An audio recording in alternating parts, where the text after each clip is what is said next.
Welcome to Bougie and Boring, the spa business podcast that proves success doesn't have to be stressful. My name is Amanda Louisa. I'm a spa owner and a coach, and around here, bougie means high-end and well-paid.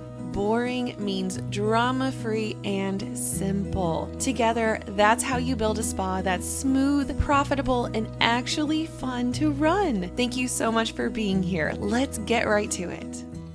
Did you know that if you leave an iTunes review of this podcast, and in the comment of that review, if you write out a question that you have about your business, about hiring, of any type of spa related thing, I will answer that question live on my podcast.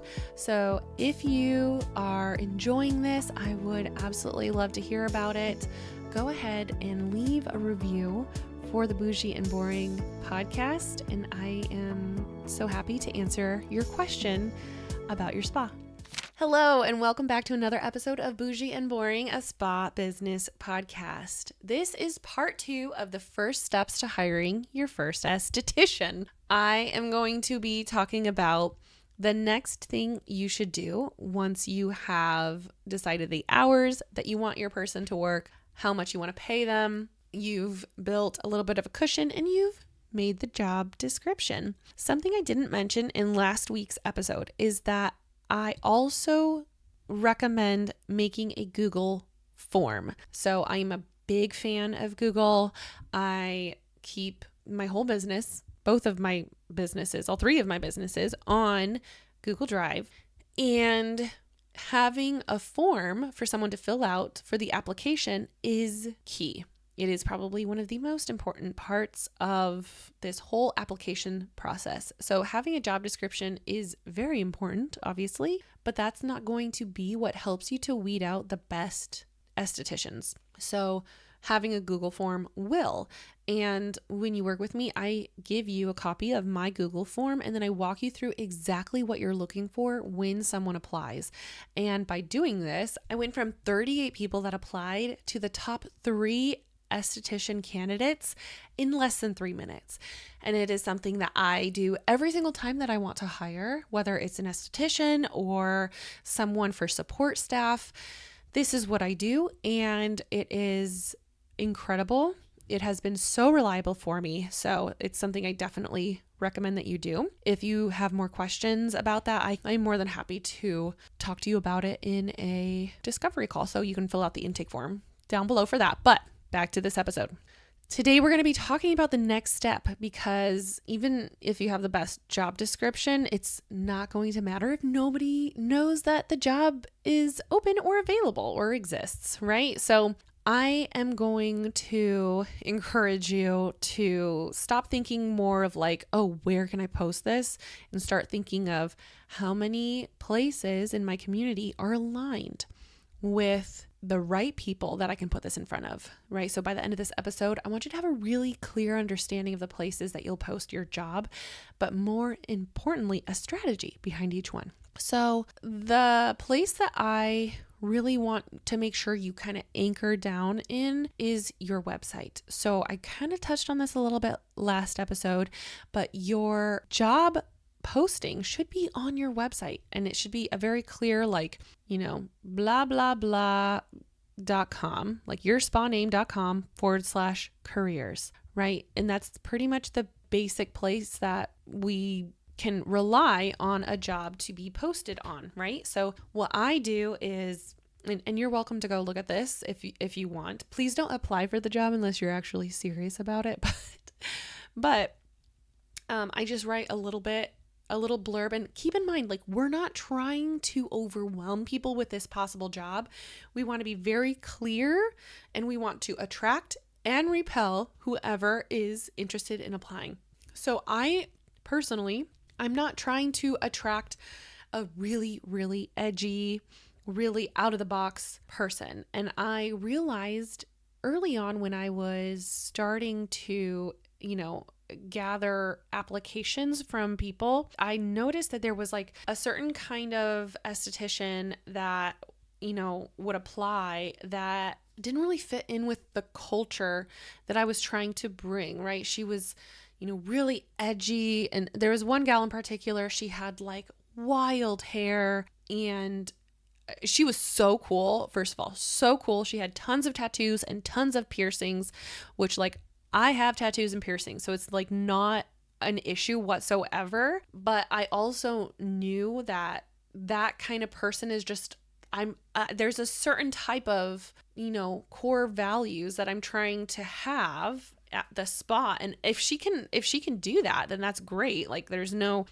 question about it. But like I wanted to be very clear, like these are our core values and these are the things that we're looking for. So we want to attract someone who has good time management and who can do the things that we're asking them to do in a safe manner, right? And so that's why I say like who we are, it's a luxury day spa that serves current and past acne prone women. So if this is someone who only wants to focus on like if someone is applying and she really wants to focus on lashes and she reads, oh, current and past acne prone women, well, I don't want to do acne. I want to do lashes. Boom, right there. She doesn't want that for herself. So that might repel someone who only wants to focus on that.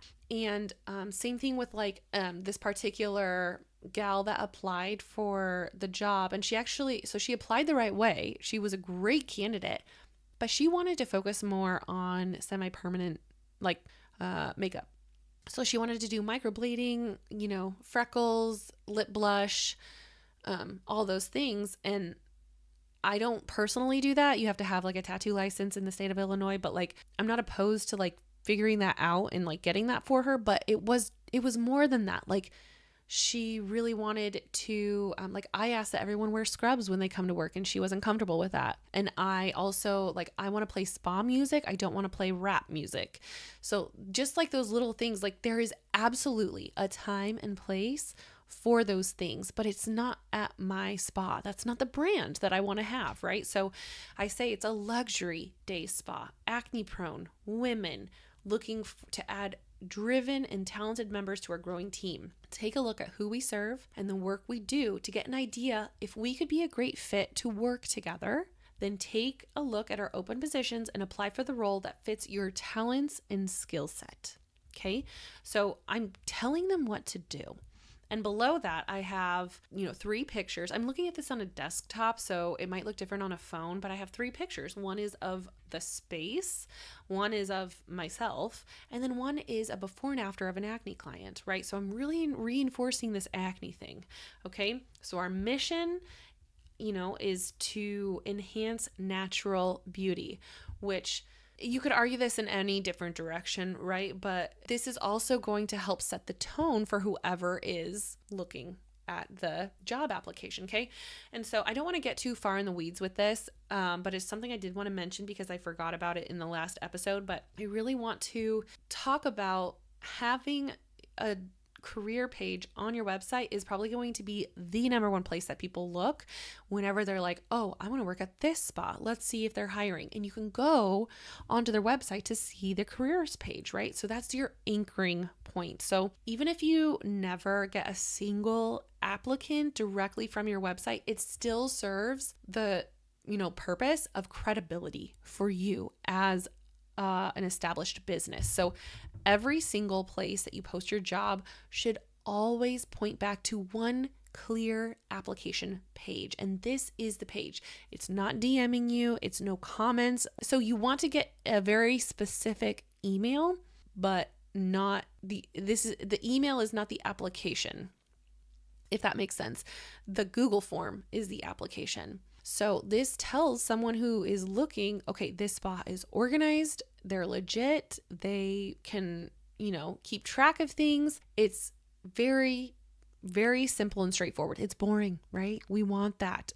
And everything will drive back, like all roads lead back to this page, okay? So the next place is obviously social media, right? It's a place where a lot of us hang out, and especially I think the beauty schools will really try to encourage the students to make their own beauty page. I think that there's this just like a very unfortunate thing that beauty schools will push is that it's easy to own a spa, that they can just get they can rent a room right out the gate and they'll be just like swimming in clients and it's the easiest thing ever. And that is just so not true. But it is something that does and can happen. So estheticians are on social media. They're looking, they're watching, right?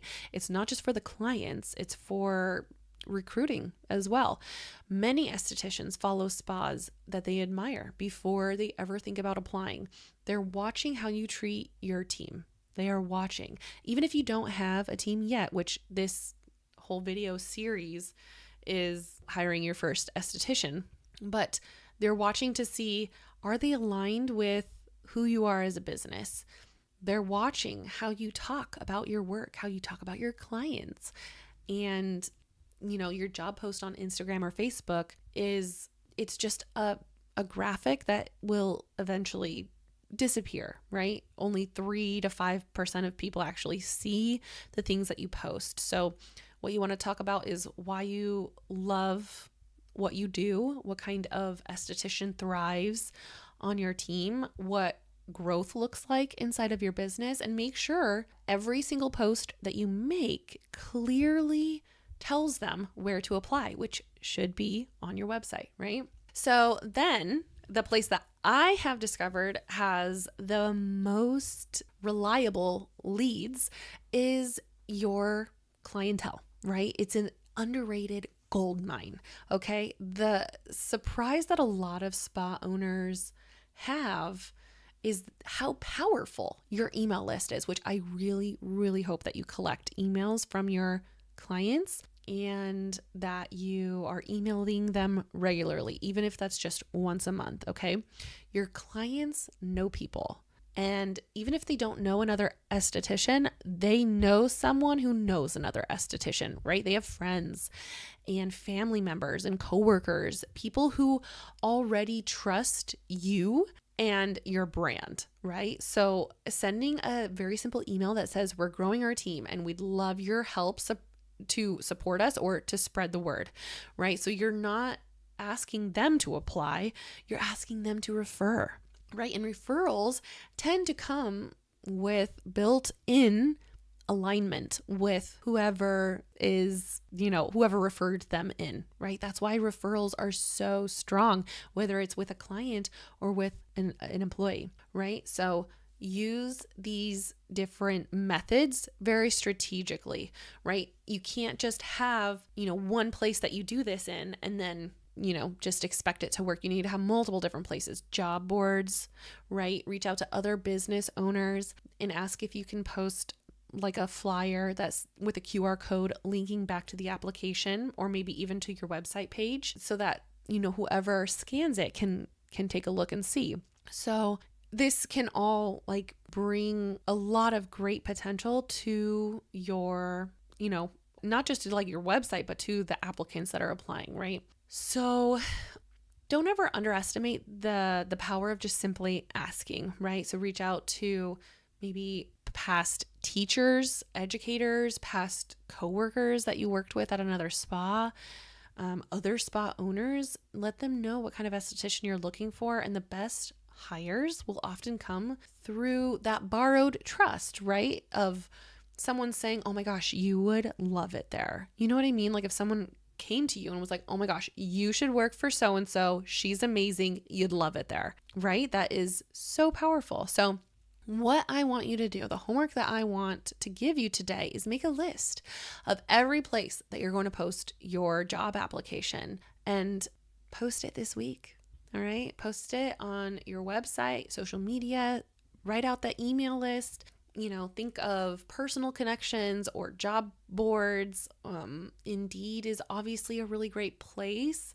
Also, this is just a little piece of advice. I would not pay for Indeed.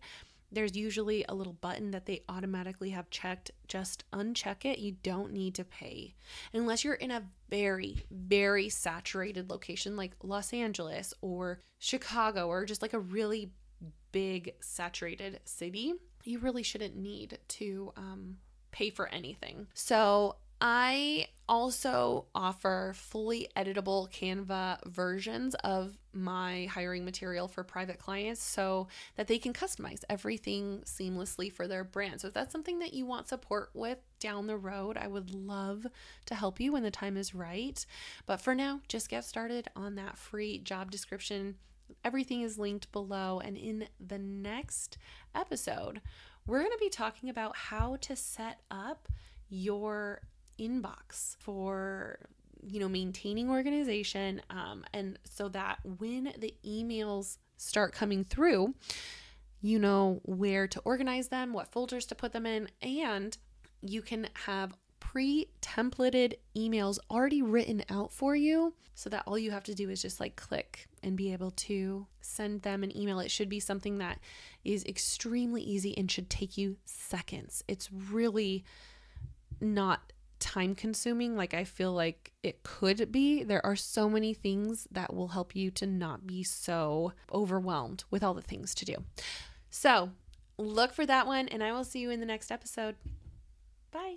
Thank you so much for spending time with me today. If this episode gave you something to think about, please take a minute to leave a review and share with a spa owner friend. If you're ready for more support like this, I have left the link to my free 30-minute discovery call in the show notes below. I would love to learn more about you and your spa and what it is you are trying to accomplish right now in this season of life. Until next week, peace and love, my friend. I'll talk to you later.